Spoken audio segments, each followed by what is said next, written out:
Wasuza otya omulabi wa STV okusingira ddala omulabi wa Toliweka?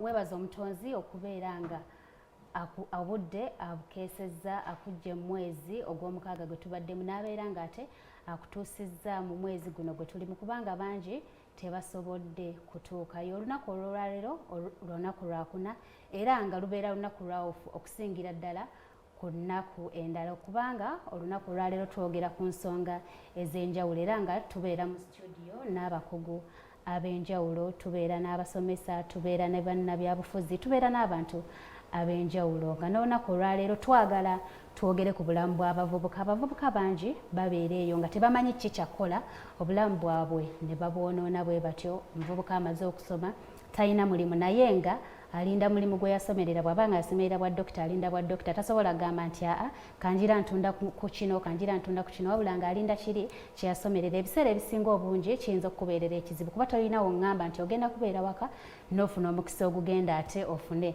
ekyokukola ekyo kye wasomerera, wabula olina okubeera ng'ovaayo okudda eno. Ate nga okusinziira ku kunoonyereza ebitundu ebiyitira ddala ku 7 ku buli 100 mu bantu abali mu ggwanga Uganda bavubuka, era nga ne Ssaabasajja Kabaka ebintu ebisinga obungi abikwasa bavubuka. Kaakati olwaleero mu studio nzize n'omwami Hasif Ssekiwunga, ng'ono musajja mukulembeze, musajja mukugu mu nsonga ez'enjawulo era nga mukozi munnaffe wano ku STV era nga atusomera amawulire ga STV Select ey'enjawulo. Hasif, tusanze kulaba wano ndi waka naye nga ku program ndi mugenyi era nange nsanyusa okuba nti nfunyeeko akakisa okujja okwogera n'abantu kuba program bagiyita Toliweka, kanzije nange njogere ku bantu, njogereko n'abantu bakakase nti tebali bokka.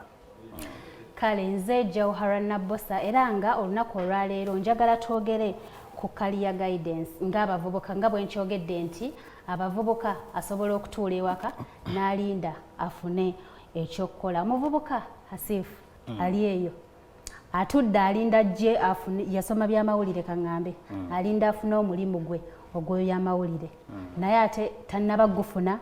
Ebiseera ebisinga tebannaba natwala application naye baba balowooza nti ebintu kigenda beera kyamagero. Bamukubire bamugamba owaaye jangu ku STV okole, jangu ku eno TV okole, jangu ku eno radio obeere nga ate okola. Omuvubuka oyo tasobola gamba nti kanjira ntunda ku nnyaanya kubanga alaba nze bwe mba nasoma busomesa siraba nsonga lwaki ngenda okusiika capati. Omuvubuka oyo olowooza ayinza kulungamizibwa atya okulaba nti tabeera waka, kubanga bw'anaabeera ewaka agenda kuggwamu essuubi. Omuvubuka oyo agenda kubeera ewaka buli kimu kimusiraaneko, n'ebitabo bye byasoma bibeere nga tebikyamuyamba. Okusookera ddala oyogedde ku nsonga ya career guidance. Career guidance kwe kuba nti omuntu abeera nga ali guided mu career ye, oba mu kirooto kye oba mu kiruubirirwa kye kyayagala okubeera. Naye tulina challenge etandikira ddala ku bazadde baffe okuviira ddala eri wansi nti omuzadde okula ng'olina ky'oyagala, kubanga buli omu alina dream. Buli person gw'olaba atambula ku nsi kuno, buli muntu gw'olaba that's a walking dream. Naye ekintu ekitwawula ku bantu abalala nti abazadde baffe, bataata bamaama tebafaayo nnyo, batono abafaayo okulabika nti bazimba dream y'omwana, okulabika nti bamugaidinga mu career, kubanga career guidance etandikira ddala okuva ku bazadde. How do you guide someone ayina ekirooto kye nti njagala kubeera dokita? Kubanga Jawhara akkiriza nti ebiseera ebisinga ekintu ky'oyagala nekyesoboka bimanyi okwawukana.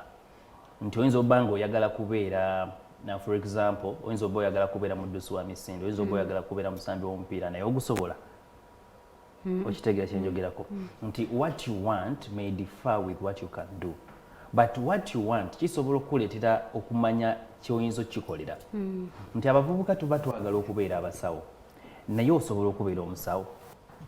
Waliwo situation gy'olimu ekusobozesa okubeera omusawo. Okitegeera kye njogerako nti njagala kubeera munnamawulire naye nga ndi camera shy. Njagala kubeera munnamawulire naye nga nti okutunula mu kamera. Njagala okubeera munnamawulire sisobola ku articulating issues. Njagala kubeera munnamawulire nti abantu. Okitegeera. So ebiseera ebisinga tulina okutuula wansi ffe ng'abavubuka okumanya nti ky'oyagala kikwatagana ne ky'osobola. Bwe kiba nga ky'oyagala ofunye mu instances nga ky'oyagala tekikwatagana na ky'osobola, oyinza kukola otya okulabika nti otandika okuba nti ofuna obukugu obw'okukisobola. Tewali yazaalibwa nga musawo. buli omu yazaalibwa nga talina mulimu, buli omu yazaalibwa nga talina kyalina, ng'obwongo buli empty, nga talina nakyamanyi, okitegeera ng'obwongo tebulina talina kyategeera.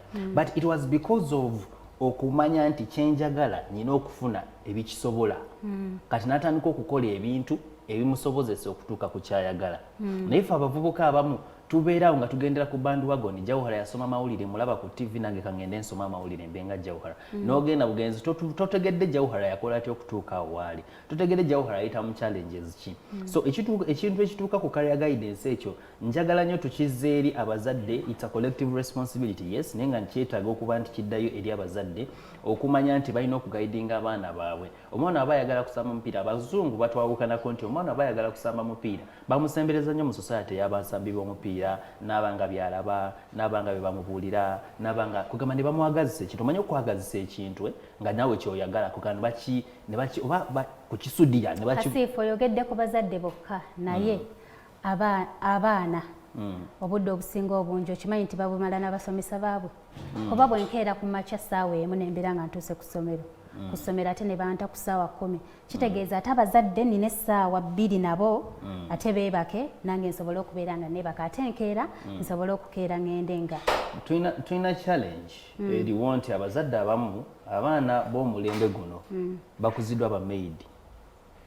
Nti generation gye tulina ey'omulembe guno tekuziddwa bazadde, ekuziddwa ba maid. Abazadde babawa report, yakedde ku makya teyalidde, oyogola ba inaku zino mulwadde, omutwe gumuluma, kale mutwale mu ddwaliro. Ku makya n'agenda ali atya gyali mulamu. So that is the challenge we are having. Nti abazadde twesulirayo gwannagamba ogwaffe gwa kuzaala, azaala n'amulekaawo, n'amulekera maid, maid n'alabira, maid wagenda, maid omulala najja, maid wagenda, maid omulala najja. Yensonga lwaki empisa ziwedde mu baana, ensonga lwaki buli kimu kikyuseemu. Kati ekituuzaayo kweri ku career guidance nti omuzadde gwe nga gwe wadde jjukira omusomesa si yakuzaalira omwana, okitegeera. Kati gwe omuzadde olina 70% responsibility ku bulamu bw'omwana wo. Nti omwana owange, tunuli abazadde nga kankugerezeeko abasambi b'omupiira bamanyi omuvubuka omusambi w'omupiira gwe bayita Cristiano Ronaldo, nti omwana we amutraining omupiira, niwe aba agenze ku ssomero n'ava ewakomawo era mupiira, bw'amutwala ku ssomero abagamba bamutraining omupiira. Kati gwe omuzadde olina collective responsibility eri omwana wo kugamba nti omwana ayagala kubeera dokita, mumusomese sciences, mumuwe homework wa sciences, mumwagazise sciences, temumutiisa ate butiisa, okitegeera. Nti omwana ayagala kubeera munnamawulire, mumumanyiize abantu, mumuwenga opportunity okuvayo asomese banne, interaction with people, so that agenda okutuuka ku mulimu gw'ayagala guli nga kazannyo buzannyo, nga it's passion not a job.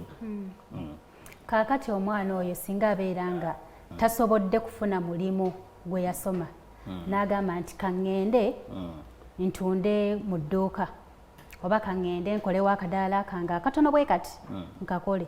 Singa omwana oyo abeera akakozi n'afuna ssente, n'agamba nti zino ssente zenfunye sigenda kgenda eri ate mbye nasoma ate biki, asobola okusigalayo mu mulimu guno gwafunye nga teyagusomerera, oba asobola okugira ng'agezaako ku bintu bye yasoma? Obulamu bwakugezaako, okitegeera. Life is about try and error. Ebiseera ebisinga Jawuhara tewaza abatono ku ffe be baazaalibwa nga baagala okubeera bannamawulire. Like me nazaalibwa nga njagala kubeera soja, nazaalibwa nga njagala ng'ekirooto kyange nga ombuuza nti oyagala kubeera ki, nga njagala kubeera munnamagye because I was inspired by my uncle who was a major general, okitegeera. Kati nze nenzaalibwa nga njagala kubeera munnamagye. Mu kutambula okugezaako wano na wali nenyingira politics, nentandika school politics, university politics, later on nekirealizing nti nayagala okubeera munnamagye naye kanfuuke kino ngende mu mawulire, okitegeera kyenjogerako. So singa nalemerako nengamba munnamagye, singa ndi munnamagye right now, okategeera kenjogerako. Abantu bangi baazaalibwa nga balina ebirooto bya njawulo naye nga buno obudde bakola birala, tekitegeeza nti babivaako, okitegeera. Someone may be born ng'ayagala kubeera, even right now waliwo abakyaloota, oyinza oba oli munnamawulire right now naye ng'oyagala kubeera CEO of a certain company, okitegeera. But did you give up? No. So obulamu totuulaawo n'ogamba nze Hasiifu njagala kubeera munnamawulire, njagala kubeera nga Jawuhara, njagala kubeera ng'ani, otuulaawo gabe paka wonookifuuka. Please keep on trying. Okole kino, okole kiri, okole kiri. In that kyoyagala we kinaaba kigaanye, olina options. ez'okudda emabega n'ogamba kale kati mulimu abaana ayagala okubeera lawyer n'asoma nga abeera arguing on issues okitegeera they can articulate issues very well naye n'atuuka ku level bwa lawyer n'asoma ne bigaana n'agwa LDC okitegeera kati bw'ogwa LDC tolina kiwali ogezezzaako kirala bulijjo bakugamba nti gezaako ofune kino kubanga obulamu buli about money my dear ne bw'onookola otya the engine is money kati kiba kitegeeza gwa wali ssente muganda wange kasita tobanga tobbye tovumye tovudde ku ddiini yo toyawukanye n'abazadde bo go look for money balooya bonna baagala ssente buli profession yonna baagala ssente era obalaba nga beekalakaasa amawulire nga tebabasasudde so keep on trying different avenues okitegeera weezuule bakiyita kwezuula in the corridor of finding your power you as Jawhara amaanyi go galiwa nogamba ngezezzaako ku NASA nenkolako ku gold printing ne bigaana nenkubako ebifaananyi camera ne bigaana nenkolako mu kikuubo business ne gaana ezo zonna n'oli mu creating audience abantu abakukkiriza so it is after try and error mazoku bakita swimming in different waters omaze okuwugira mu mazzi ag'enjawulo wogenda okufuna akasimu okuva wa Arafa aliye yakukubira kugambe Jawhara na dulito ojjukire nze Arafa twali tukola mu kikuubo nyinawo business gye ntandiseewo njagala ojjo nnyambeko tokakananga gw'ovuddeyo okitegeera kubanga si buli ali mu tawuni omwo nti yalemererwa no buli gw'osanga alina bye yasoma ojja kusanga omuntu nga akola mu dduuka mulimu abantu nga yali dokita naye n'ava ku bwa dokita n'addayo mu kikuubo olw'ensonga nti obwa dokita wali mumufunira ssente n'addayo mu kikuubo gyakola ki gye yafunanga ssente okitegeera nze nyina munnange journalist yali journalist mulungi akola ku TV ezimu ez'amaanyi naye yabeera mu journalism ne bigaana ng'atuuse ku kirooto kye naye ng'ate wajjukira gy'ayise ate yafunanga ssente okusinga ku kirooto kye ate ng'ali stress free n'abivaako n'agamba akanve mu mawulire kangende nzireyo ku NASA kati akola ku NASA and he's comfortable era obulamu bwe butambula bulungi.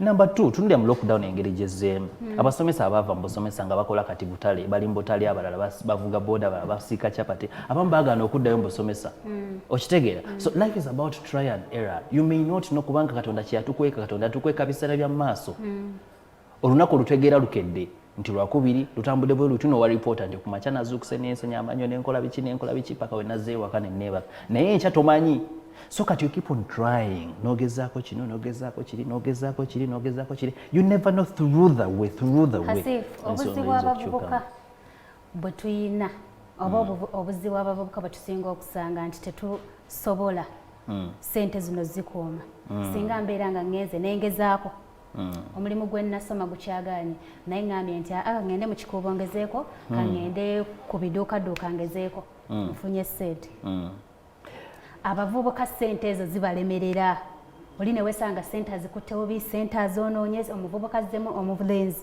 azze mu kwana bawala azze mu kugula bintu bya bbeeyi azze mu kupangisa nnyumba ya mitwalo 8 ne wesanga nga ne ku mulimu bw'agattagatta sente zaafuna omwezi afuna emitwalo 6 naye ng'ayagala ennyumba asule mu ya 8 ng'ayagala abantu abalaga ayambala engoye aveeyo ng'olunaku engoye ayambadde za mitwalo 2 olowooza omuvubuka ngeri ki gy'alina okufugamu sente zino z'abaafunye yes bakiyita financial discipline the discipline you have on money when you get money what do financial discipline ejjiramu ebintu bibiri some people are financially indisciplined and they have village excitement owokitegeera nti ayina amaalo ku sente because there are some people nga baba ne sente omanya okitegeera nga sente zimwokya bw'aba nazo omanya bw'aba talina omanya nti bw'aba nazo ogenda olaba ali commanding ali arrogant because financial indiscipline abavubuka balina engeri gye bagenda mu mabaala nga bafunyeemu that is financial indiscipline aguza akamotoka sente afuna ntono because when you are financially indisciplined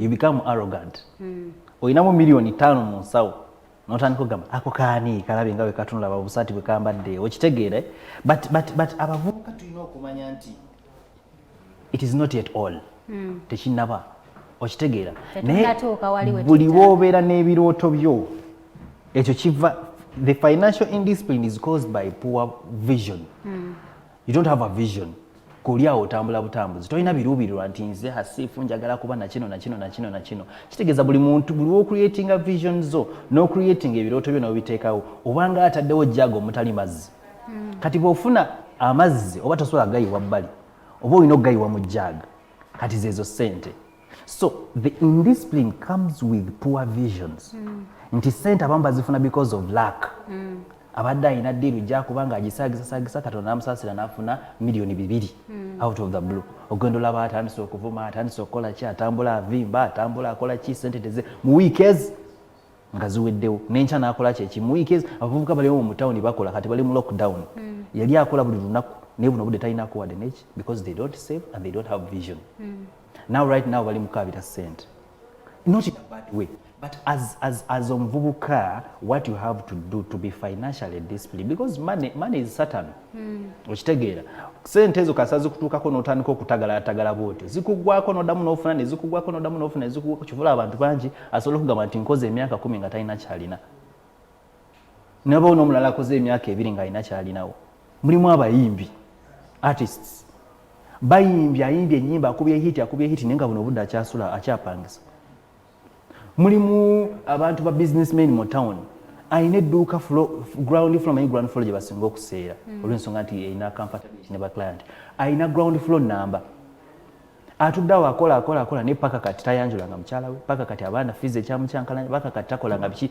because they financially indisciplined tebalina birooto bo balowooza baakimala getting a job is different from getting from achieving a vision okitegeera nti to be financially disciplined kituzayo ku kiri nti gwe nga Jawhara gwe nga Hasifu Ssekyunga beera n'ebirooto byo and dream bigger to dreamingira ku levels zo kuba buli dreaminga ku levels zo ebizibu ebyo bwobisobola dreaminga ku bizibu byotasobola any that wonoba ofunye opportunity efuna sente nyingi you have control over that money you have somewhere you can invest it tolinda kumala kufuna sente osooka ofuna ekyokulota beba bakuba essimu nyinayo obukadde bange 2 nsobola bukolamu ki nyinawo akakadde kange kamu n'ekitundu nsobola kakolamu ki that is a weakness it means that you are living a planless life olinda omale kufuna kintu babe bamala okwekoona n'ajjukira okubuuka have goals sit down osetinga ogambe okasifu njagala kubeera ne media company one day okitegeera njagala kubeera ne media company one day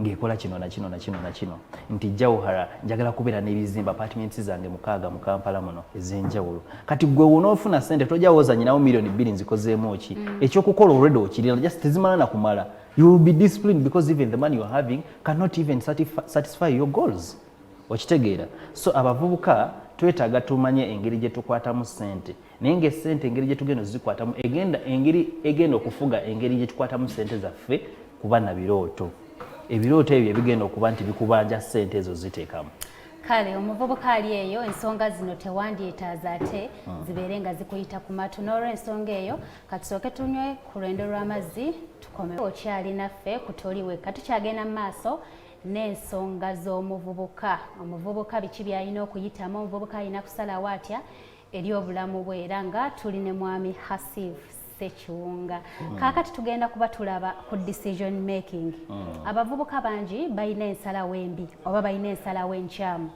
omuvubuka ayinza okubeeka bamugambye tokola kino n'asalawo adduka ewaka omuvubuka asobola okukeera ku makya n'agamba nze njagala kuwasa njagala kufumbirwa nga nina emyaka nga alina emyaka 18 omuvubuka kati ekyo bwe bamugambako ewaka nti oba ojjira osoma oba ogira kinasalawo yes n'atabuka n'adduka ewaka ayinza okwesanga abazadde abavumyevumye ye n'avaawo kaakati olowooza omuvubuka ayinza kusinziira ku ki okusalawo era olowooza omuvubuka atandikira ku myaka emeka kuba oli ayinza olowooza nti eyinza nyigidde emyaka 16 olwo nvubuse neyeyongera nayita emyaka gy'ekivubuka n'alowooza nkyali muvubuka atandikira ku myaka emeka era omuvubuka alina kusalawo atya oba asinziira ku kyokusalawo okay ensonga eyo nkulu nnyo naye decision making yesalawo bulamu bwo mu maaso okitegeera because decision making ejja n'ebintu bibiri a bad decision and a good decision teri ku nsi kuno muntu nga ye akola decision nungi zokka we all make bad and good decisions but at the end of the day we have to decide kubanga obulamu life is about decision making. Even when you don't want to take a decision, that's already a decision. Nti gwe ne bw'osalawo n'oga asigenda kusalawo era oba osazeewo butasalawo. Okitegeera. So kati obulamu butambulira ku decisions. But decisions come with weighing your options. N'omanya nti kale kukufumbirwa n'obutafumbirwa. Asifo tunyonyolemuko. Omuvubuka alina atandikira ku myaka emeka? Oba wakazaalibwa bw'oti osalawo okukaaba. Kati nga wakazaalibwa oba osazeewo okukaaba. Okaaba kuba oba osazeewo n'okaaba. Kati okusalawo tekiriiko myaka tekyetaagisa. Tekiriiko kubanga n'anaatambula yasalawo. Baby waaba akyali muwere si gwe omugamba okutambula. Eno process. Anti baby waaba muto nga muto gwe wali olaba ku babebi abato gwe omugamba okutambula. Eba processing agenda gituukako era naye. Tewali wabagaana. Mwana yagaana okwogera oyo. Mulimu abaana abagaana okwogera. Batagaanya hasiimu. N'alwawo okwogera. Kiba kitegeeza nti omwana oyo aluddewo okwogera. Aba aluddewo okwogera naye okwogera aba asazeewo kiba mulimu atandika mpolampola ng'ebigambo bigattagatta asazeewo ayagala kwogera kati mwe ne mutandika omutwala mu banne. N'asobola okwogera. Mulimu abagaana okwavula. Mpozi oyo omwana abeera munafu. Era ne bagamba nti omwana yagaana okwavula. Lwaki tebagamba nti omwana tayavula? Ekyo mbadde sikiwulirangako. So eba decision. N'ogamba ngenze ku ssomero n'ensoma oba osazeewo kansome. Bw'otoloka oba osazeewo kantoloke. Bw'oddamu omusomesa oba osazeewo kanziremu omusomesa. Life is made of decisions. Naye ddi lwe tulina okusalawo decisions that make impact. Either good or bad. Totutyanga mu bulamu gwali mu kulaba toli wekka. Totyanga, never fear to take a decision.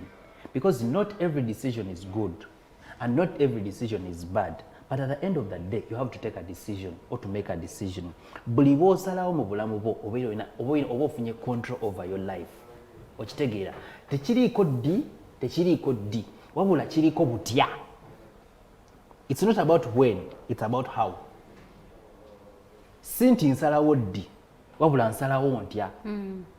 Kati mu kusalawo otya awe tugenda ku advice.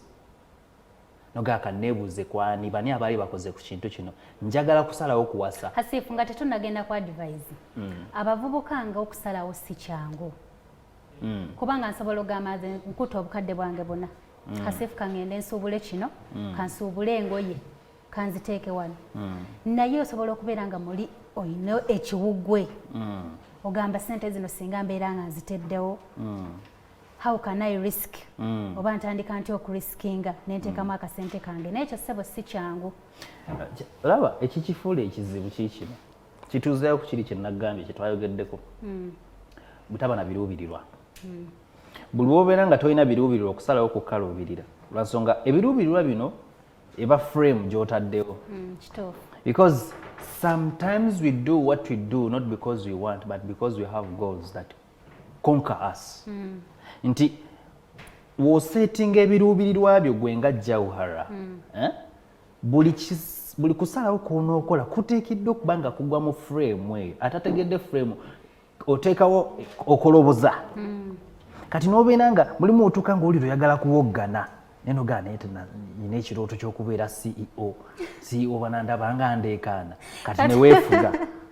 Oba okitegeera. Bw'oleekaanamukko olina kuleekaanirawo. Ddi era wa kubanga buli bw'osalawo oba olina obulamu bw'otambulamu nti oba oyagala kubeera CEO tekikwetaagisa genda ku state square yakuleekaana. Nyina enjogera egamba nti if you want to be like them, talk like them, sit like them, dress like them, you will be them. Bw'oba owulira oyagala kubeera CEO, yambala nga CEO, tambula nga CEO, yogera nga CEO, beera ne ba CEO, naawe ogenda fuuka CEO. Ayagala okubeera omuyimbi simanyi kyakola mu taxi. Alina kubeera mbayimbi banne. Ba upcoming alina bana bayimbi banne. You have to rub shoulders with people of your same color. Okitegeera kye njogerako. Kati oyagala kubeera munnabyabufuzi. Okitegeera kye njogerako. Oli mu bayimbi osuna gita. Okitegeera. So olina okusetinga kituzayo ku kiri nti olina okusetinga ebirooto byo gwe nga gwe ebiruubirirwa byo. You should live with a purposeful life. Ebirooto byo ebigenda okukufuga nti buli kyokola kiteekeddwa okuba nga kigwomo. Put a thin line between what you want and what you are supposed to do. Kyoyagala kiyinza obba si kyoteekeddwa okukola. Nti kati nze nga nze buno obudde nnyinza obba njagala kusamba mupiira. Is it what I'm supposed to do? So there is a it contradicts what you want and what you are supposed to do. So omuvubuka yenna oteeka okusetinga line yo nga buli kyokola kiteekeddwa okuba nga kimakinga impact ku kirooto kyo. Kiina step gye kikusembeza ku birooto byo. Kati okusalawo okwo kookola buli wobeera ne ssente nga bw'ogambye kati tulina challenge decision making otuuka akaseera nga olina options. Kati gwe nga omuvubuka n'obalabalamu eno option ensembeza ku birooto byange. Ensalawo bwe nti kiina kye kigattako ku kye njagala okubeera. Tomala gasalawo nti nsazeewo olw'okuba gundi aŋŋambye nti nsazeewo olw'okuba gundi namulabye akikola. Make decisions because they make impact or they bring you closer to your goals. Hasif, waliwo ekintu ekiteewalika nga leadership. Nti ne bw'onaakola otya ne bw'onadduka obukulembeze ogenda busanga. Oyinza obusanga ng'obukulembeze buno bwa kika, obukulembeze buno bwa famire, obukulembeze buno weesimbyewo, oyinza obusanga nga bwa ggwanga oba nga bwa ssomero, obukulembeze obwo mba bukuwa buwi, obukulembeze obulala n'obwesabira ne weesimbawo n'obwesabira.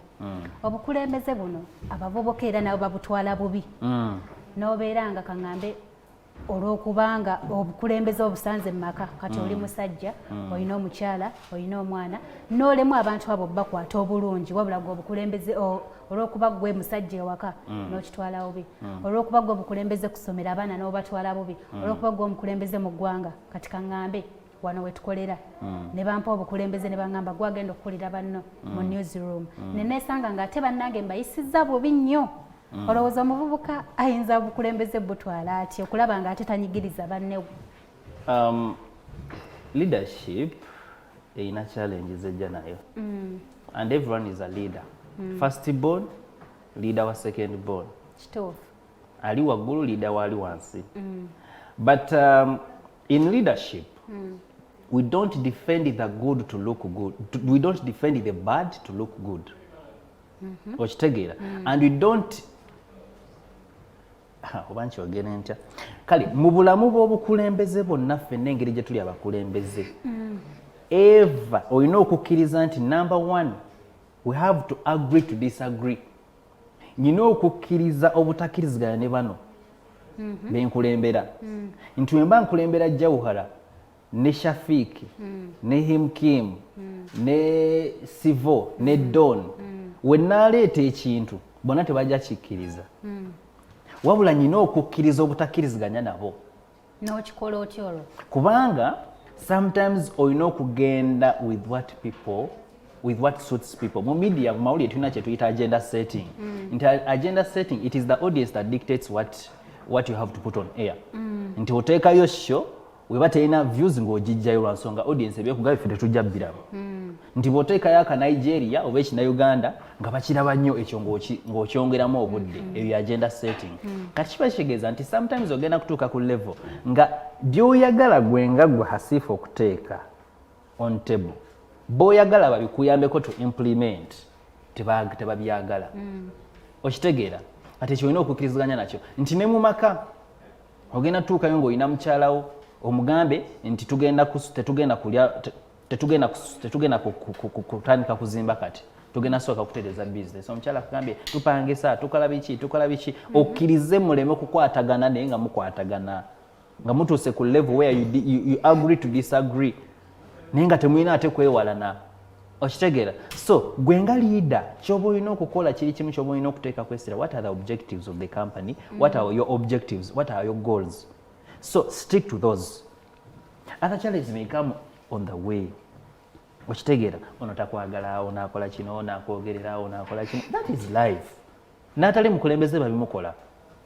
If that was the case singa President Museveni yabivaako dda nga ye webamwogerera webamukola biki webakola bino ng'agamba bannaye ntidde nnyo nkooye kaŋŋende singa yali ateeka mu nkola buli omu kyayagala. Kati tunulya for example Katonda owa Arsenal n'asaba Arsenal ewangule ali mu kusamba n'owa maniyo n'owa maniyo n'asaba maniyo wangule kalate yo wa Chelsea asaba gugwe draw naye bonna ne basaba Katonda okitegeera. So you have to take a stand as a leader in every situation. Gwe ng'omukulembeze olina okuba ne stand ng'oyimiridde. Twagala obukulembeze buno butambulire ennyo ku bavubuka okusinziira nti olwaleero tuzze twogere ku nsonga y'omuvubuka. Kati ng'omuvubuka olina okukkiriza nti gwe ali in charge of your life. Okitegeera bw'obeera in charge of your life kale oli mukulembera banno gwe ng'omuvubuka. You are just struggling, you are leader in making.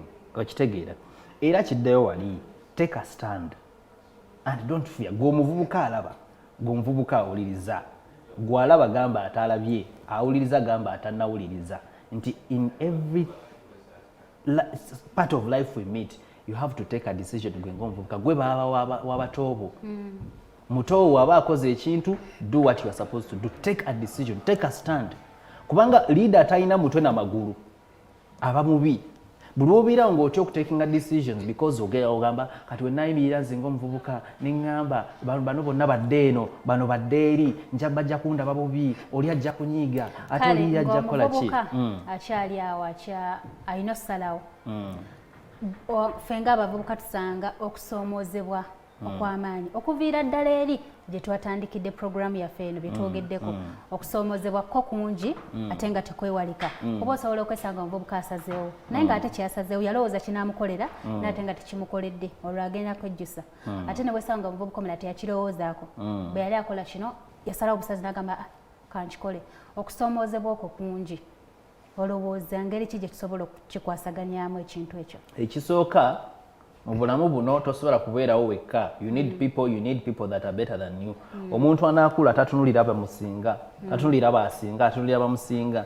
Kubanga buli otunulira bakusinga kikuwa inspiration. Okitegeera. So mu bulamu buli decision gyagala okutekinga teri kipya. Buli kimu bakikola dda. Kurani bwe yogera, Bayibuli bwe yegamba. Buli kimu kyakolebwa dda. Bino byonna tuli mu ki? Omuzungu akiyita nti we have the old wine in a new bottle. Mwenge mukadde guli mu ccupa mpya. Kitegeeza bikadde. Okitegeera. Buli decision gy'ogenda okukola waliwo yagikola. Buli position gy'olimu waliwo yagibeeramu. Buli kintu kyagala okutandika okukola oba omulimu waliwo yagukola, waliwo yagulemererwa, waliwo yagutuukako. So tuukirira abantu ng'abo obeebuuzengako. Okitegeera nti kino kye njagala okukola. For example njagala kutandika kulima, baani abaludde mu bulimi? Ng'ogamba nyinayo Husnafet.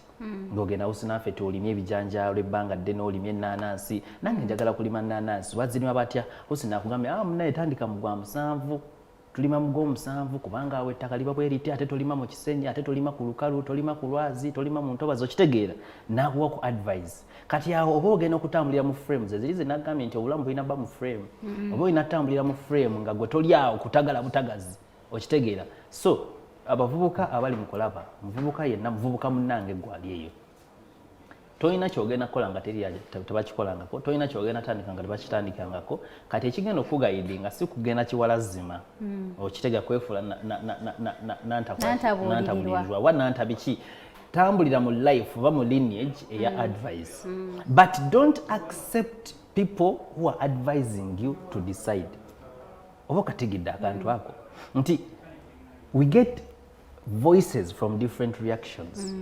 East west okitegeera nti onakugamba kino nakugamba kino nakugamba kino naye tokkiriza bakuwa magezi kukusalirawo. Kati wano obanga akuŋŋaanya gwe twala amagezi ge bakuwadde otule wansi you weigh your options oddeyo ku tebo yaffe eri nti omaze okutwala amagezi. Hasifa akugambye tomukuba, Sara akugambye muvume, Hasifa akugambye mukube, Sara akugambye muvume, Husna akugambye musonyiwe, Doni akugambye toddamu mutunulako, oli nakugamba musiriikirire. Kati olina 5 different colors, yellow, blue, green, biki. Kati gwe nga gwe olina kutuula nsi n'ogamba naye bwe nnamuvuma kyo kinaavaamu tanyiige, bwe nnamukuba kinajjawo kino, bwe nnamusiriikirira taakiddemu. Okitegeera. Kati omugamba naye onangambye muvume because we nnamuvuma ajja kola kino, onangambye mukube because we nnamukuba. Now you start weighing your options which will push you to the decision making process. Hasifu nga tumaliriza omuvubuka ono alaba toli wekka. Njagala obeeko obugambo butono bw'omugamba era osobole okubeera ng'omusibula. nga tumaliriza mwebale nnyo okuba nti mulaba toli wekka buli kadde era mwebale nnyo okuba nti mulaba STV.